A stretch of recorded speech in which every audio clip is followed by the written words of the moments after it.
What's going on, everybody? Welcome back to another episode of Countdown Scouting Network. I'm your host, as always, Joey Garcia. Um, and today we're getting into the NFL Combine that happened a week or two ago. We're going to be looking at some risers and fallers. I apologize if the lighting is bad on me. I got I I'm working on the lighting in this room basically. So I apologize. Without further ado, let's go ahead and get started. We don't have very many fallers, which is kind of good. I don't really like having too many of them, especially because at some point you're just nitpicking a little bit. So let's get into the risers because I'm very impressed with this group. All right. So looking at some of these risers, we can start from the top. Linebacker Jack Campbell from Iowa. Um, he's a guy that's competing for that number one linebacker spot with, Clemson's got a linebacker in there, Trenton Murphy, and you've also got Noah Sewell from Oregon. Jack Campbell's up there with them. Henry To'oTo'o from Alabama's another guy. And with Jack Campbell, he's a bigger bodied guy, and he's a thumper. He comes in down into the holes and fills gaps really, really well. People weren't really sure about how he would do in pass coverage or out in space, um, but he killed it at these drills. He wasn't asked to do that very much at Iowa, and that's kind of why people were skeptical about it. But his 40 time was good enough. I think it was in the 4.6s, plenty good enough. His three cone looked really, really well. He looked good in all the drills, kind of moving around. So he's going to shoot up the board. I already had him as my number one linebacker, but it kind of solidifies that he's going to be picked in the top 50 now. I'd be surprised if, honestly, if he made it out of the top 40. You're talking about the very beginning of the second round is probably where he'll go. Um, so, yeah, very impressed with him. And let's get on to the next guy. We have edge rusher Byron Young from Tennessee. So with him, he is 25 years old right now, I believe. He's I don't want to say very new, but he's newer to the game of football. I believe he was actually in the army. I'd have to double check that, but I believe he was in the army before deciding to walk on to a small school. They put him at edge rusher because he was a freak athlete. He did well for a year and then transferred over to Tennessee, and this year he looked really, really good. He played a bunch of good tackles as well. So, um, I think he's gonna be a stud. He ran well. He's big. He's bigger. He's not big, but I believe he's close to 245. So around bigger than Will Anderson. Um, he's got good enough size. He's got a lot of bend, and again, he's a raw product. So he's not going in the first round most likely. I wouldn't put him in the first round. But again, this is another mid second round pick to late second round pick. The one thing that's going against him, if he was 22 years old, I think he's going top 20. I think he'd go in the first round. But again, he's going to be 25 before the draft, which is going to hurt his stock a little bit. But I don't see him getting out of the second round. So if your team's looking for an edge rusher, especially a guy that he still has so much upside, even though he's 25. I mean, you're talking about another 5 years, 4 years of, maybe 2 more years of development and getting him into his prime, and then a solid 2 to 3 years of prime. So for a second round pick, you'll get him through his rookie contract and maybe a little bit more before you start to see regression. So I really do like Byron Young, and it's weird because of his age, but also his lack of production or lack of playing so far. Um, he's someone to look out for though. Julius Brents is another guy. He's a cornerback from Kansas State. Um, Again, he did everything really, really well. He came in, his size was fine. Um, he wasn't he wasn't bigger than I expected, but he wasn't small. Some of these cornerbacks came in really, really small, but he looked really fluid hips. He ran well on the field drills, especially. He looked really, really good. So again, he's a guy that's going to fly up the board. We already had him talked about as a day two guy, so a second, third round pick. He's going to stay in that range, but I'm thinking again more towards that second round. He might sneak into the back end of the first, depending on what kind of teams like him, but I think he's a solid second round guy. and I think he's going to be a Pro Bowler, um, at least a couple times in his career. Next guy, we talked about him a little bit in the risers for um, the Senior Bowl. Darius Rush from South Carolina. Again, he's a stud. He balled out. He did everything you would want him to do. Didn't really have any questions of him coming in other than possibly size, and he came in and he looked lean, but he also looked jacked at the same time. He ran well still, so it's not like he was just putting on weight. And again, he looked very fluid on the field. We'll talk about the other safety, Sidney Brown, who we talked about during the Senior Bowl risers as well. Again, same thing. He looked very, very good. He looked crisp. He looked fast. I think he ran under 4.4. I think he was a 4.38 on the 40. So he ran really, really well. I didn't think he was that fast. Um, we talked about it during the Senior Bowl stuff. I didn't see him as an extreme athlete. I saw him as a good enough athlete with instincts that would take over and and put him in position to make plays. So seeing him run the way he ran impressed me a lot, and I'm gonna have to go back and reevaluate his tape. But I was hoping he would make it to the Dolphins at pick 51. There's no chance. There's no chance. I don't think he's going in the first, but he could. He's not going past the first 10 picks of the second round. I'd say he's gonna be gone by pick 40. So um, I want to leave Anthony Richardson for last. I should have put him lower down on this list. So we're going to go to Kalijah Cansey, the defensive lineman from Pitt.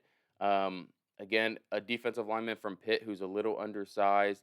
He's 6'1", 280 pounds. Ran a 4.5, I believe, at 280 pounds. Is just ridiculous. His numbers were super identical to Aaron Donald's numbers. Now, I don't want to compare him to Aaron Donald because that's like lofty expectations. You don't want to put that on anyone. And again, some people are helmet scouting because he's from Pittsburgh. He played at Pittsburgh. Aaron Donald played at Pittsburgh. Their heights are the same. Aaron Donald, blah blah blah. Um, but again, he's a guy that can move. And if you're talking about an interior pass rusher, this is the guy for you. We already heard Mel Kiper was talking a little bit before the combine that a lot of teams were liking him and looking at him in the first round. So I think this really helped him. I think he's going to be a mid first round pick, which is good for him.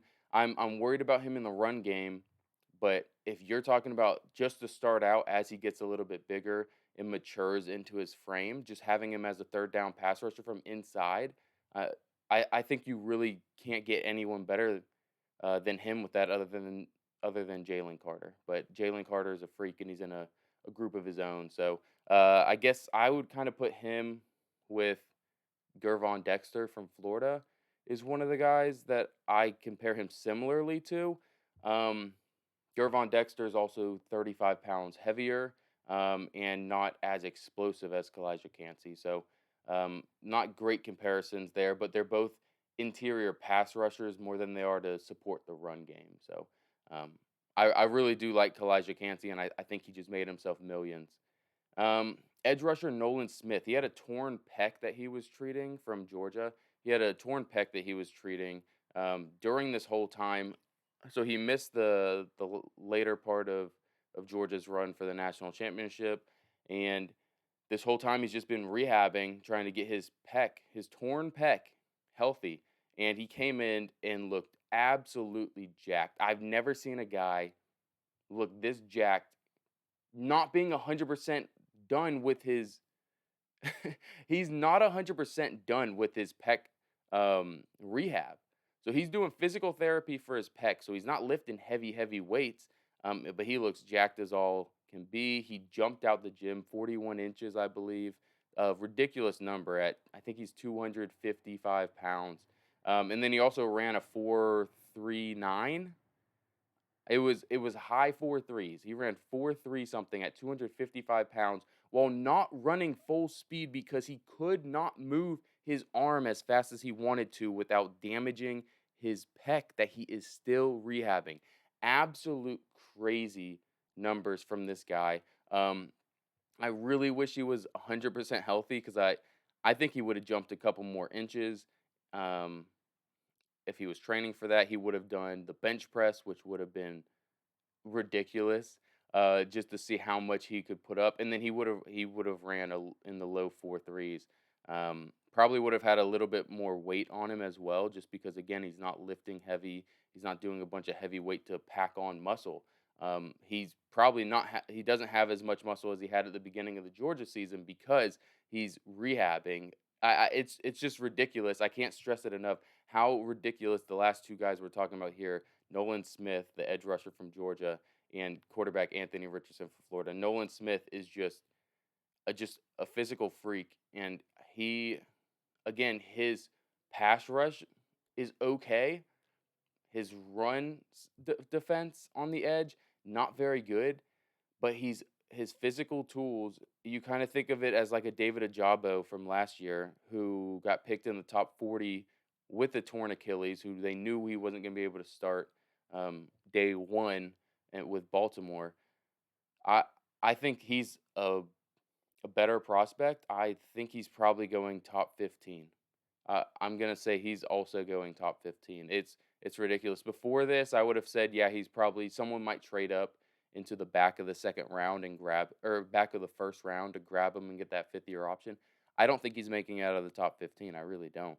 So, especially with this class, with the edge rushers not being the greatest, there's a bunch of guys that are solid, but after you got Will Anderson, um, you got what Tyree Wilson, who's not a finished product. You got Miles Murphy, again not a finished product. Nolan Smith, like he's gonna be up there with those guys. He's gonna go top 15, and he's a physical freak. I'm very excited to watch him play. He could end up depending on what team he goes to, and if he has a mentor to help teach him, because he seems like a guy who really wants to learn. If he has a mentor to teach him, it's over. He's going to do some amazing things. The next thing, Anthony Richardson, quarterback from Florida, set a bunch of records. We knew he was athletic. We knew he was a freak. And so going into the Senior Bowl, I had to tell myself, you're going to see crazy stuff.